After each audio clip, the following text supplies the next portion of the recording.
All right, this video we're going to talk about paired t-test and a paired t-interval.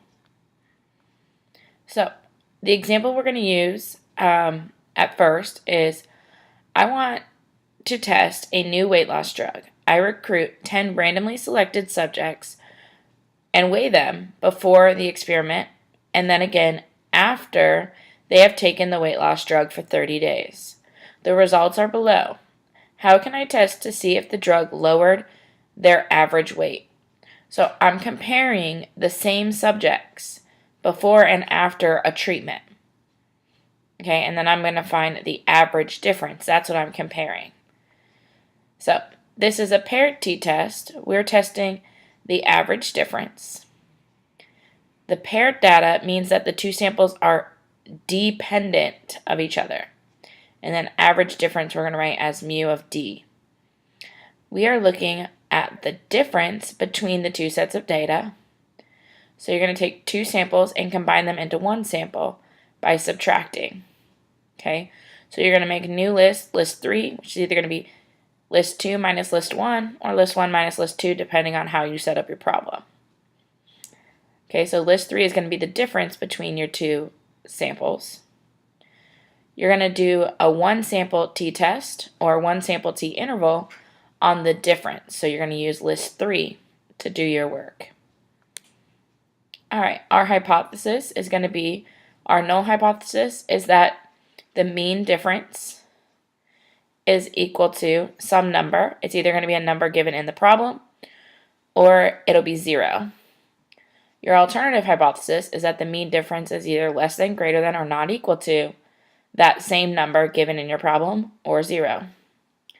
The mean difference could be after minus before, or it could be before minus after, but you have to define what it is that you're doing in that problem. Okay. Typically, your number that you're setting your null hypothesis to is going to be 0. However, sometimes the problem will say that they think it's going to be this one value. The difference should be this. Then you would set it equal to that.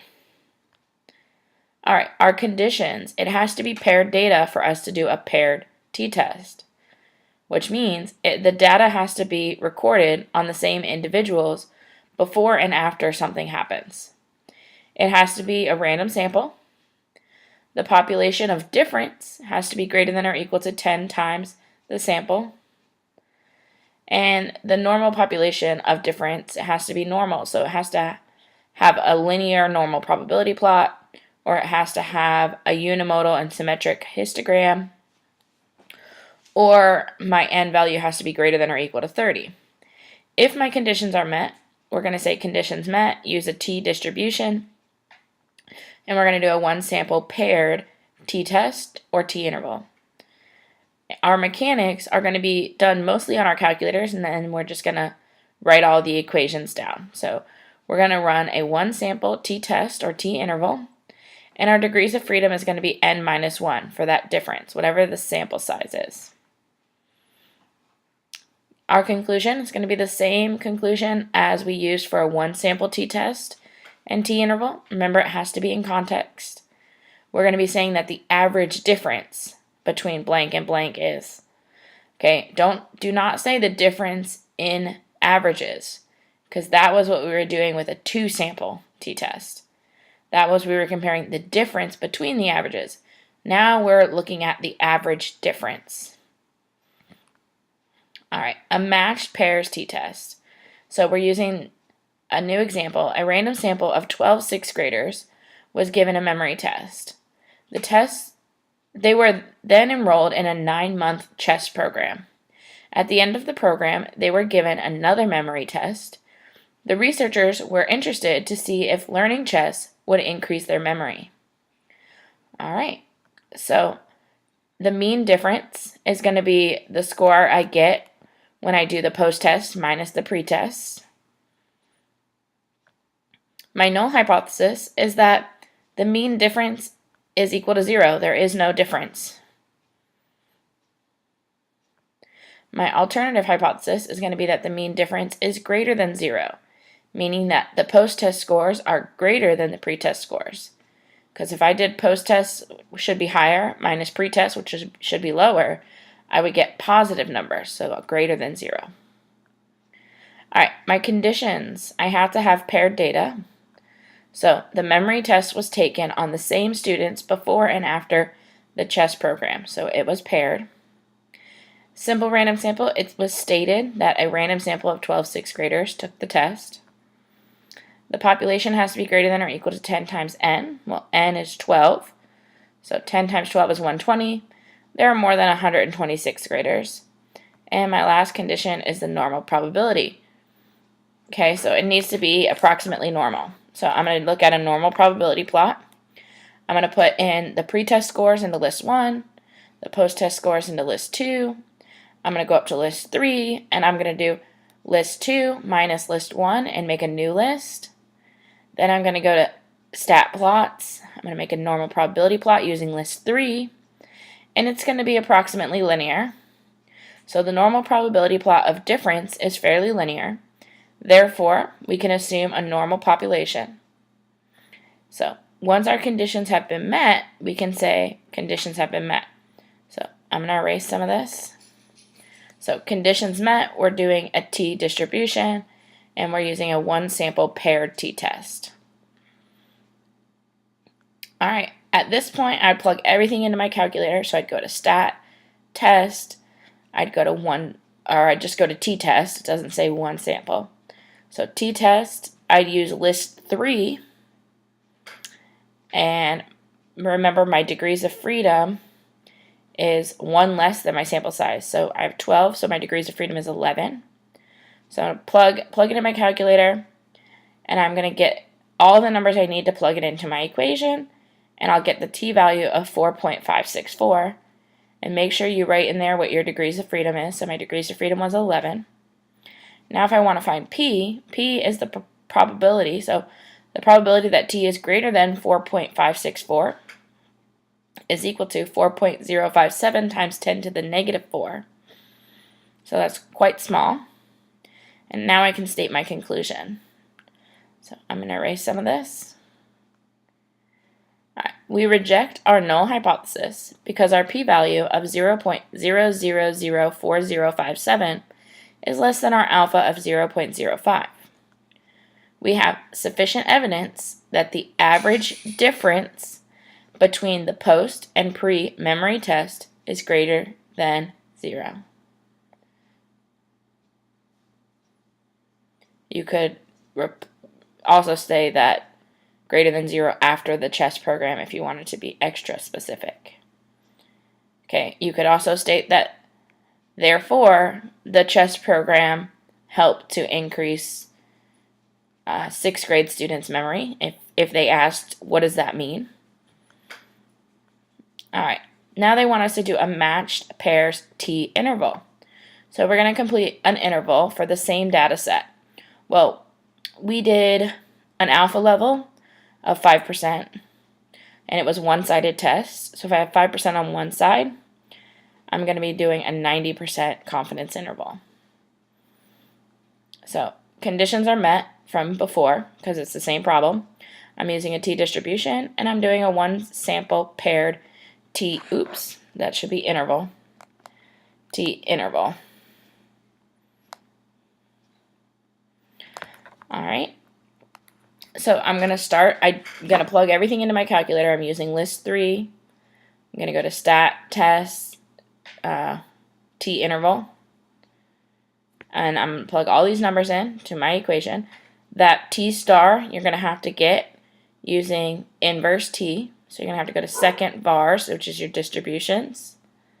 You're going to have to put in an area of 0.05 and a degrees of freedom of 11, and you'll get that value. Or you can write t star and then write your degrees of freedom as a sub number. That gives us these values.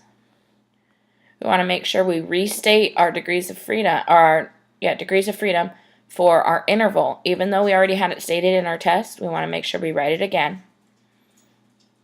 Now I can make my conclusion. So we are 90% confident that the average difference in scores on the memory test before and after the chess program is between 87.691 points and 201.48 points higher. Okay, the wording that you choose can be a little bit different. So as long as you're saying that those numbers, you're 90% confident that it's going to be higher after the chest program, you're good. Example 2. Same as before, I want to test a new weight loss drug. I recruit 10 randomly selected subjects and weigh them before the experiment and again after they've taken the weight loss drug for 30 days. The results are below. The company that makes the drug claims that patients will lose at least 30 pounds. Test that claim. All right, so my mean difference is going to be before minus after. So if I did their before weight minus their after weight, I'm going to get a bigger number than 0 usually. Okay, and I'm trying to set it equal to 30. So unless I want to set it to negative 30 and do after minus before, whatever one makes more sense to you. So my null hypothesis would be that the mean difference is equal to 30. My alternative hypothesis is that the mean difference is greater than 30. So it says at least 30 pounds. So more than 30 pounds. All right, my conditions. Has to be paired data. Well, the weights were taken on the same subjects before and after the weight loss drug. So it was paired. It was stated that it was random.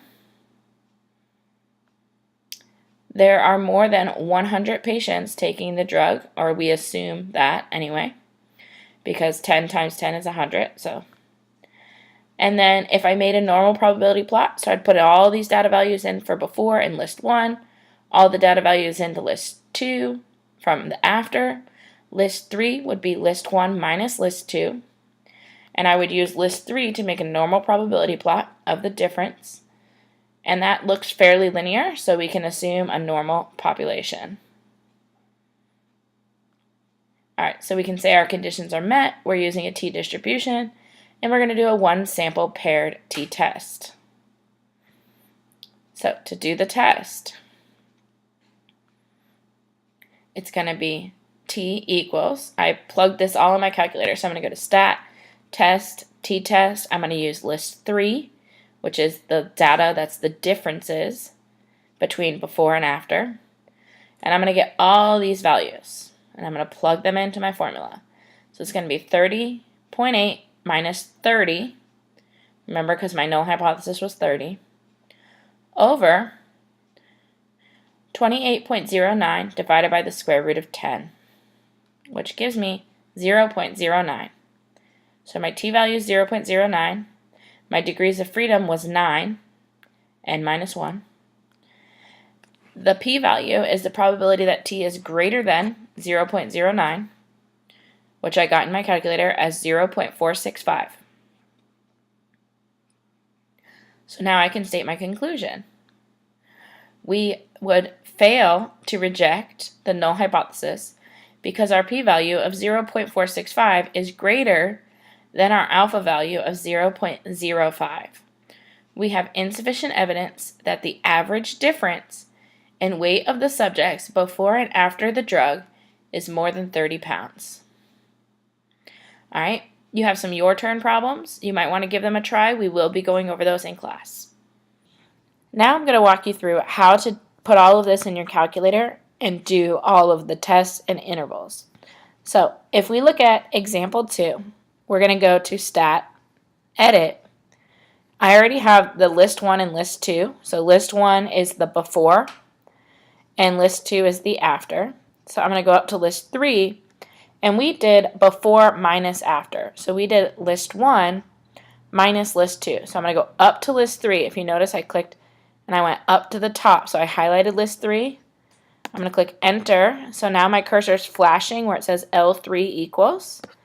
And I'm going to do L1 minus L2. So it's going to subtract everything in list 1 from list 2, and it's going to make a new list. So there's all my differences. Now, we started with a test. So we're going to go to Stat. We're going to go to Test. We're doing a one-sample t-test, so it's just called t-test. We're using data. Our null hypothesis was 30. we're using everything from list 1, or I'm sorry, list 3. That's where our differences are. And we are doing a greater than test. So put all of that in, calculate. All right, so I got a t-value of 0.090, which matches what we got in our work. A p-value of 0.465. Our x-bar was 30.8, so that we did our x-bar minus our null hypothesis. So, and then we divided it by our standard deviation over the square root of n. So all of these values that we wrote in our test for our work came directly from the calculator. So we did everything in the calculator, then we just wrote it out as work. Okay, for the interval, we would go to stat, test, and then I want to do a t-interval, which is 8. I'm using data from list 3. My confidence level was 90%, so 0.9, and I'm going to calculate. Okay, so it gives me all my values. It gives me the range of numbers that it's between, and everything that I would need to plug in to my formula, except for degrees of freedom. Or, I'm sorry, except for my t-star. Degrees of freedom is just n minus 1. So we had a sample size of 10, so degrees of freedom would be 9. So to get our t-star value, if we want to plug that in, or you can just write t-star sub 9, because your degrees of freedom was 9. But if you want to calculate it to put the number in, which is good practice, we're going to go to second, vars, which is your distributions. Then we're going to go to inverse t. I was doing a 90% confidence. So that leaves me with 10%, but it was one-sided, so that leaves me with 5% on each side, so 0.05. Degrees of freedom was 9. Put that in. My calculator will give me my t-star value, which is negative, which we are ignoring the negative, so 1.833. And that's everything you need.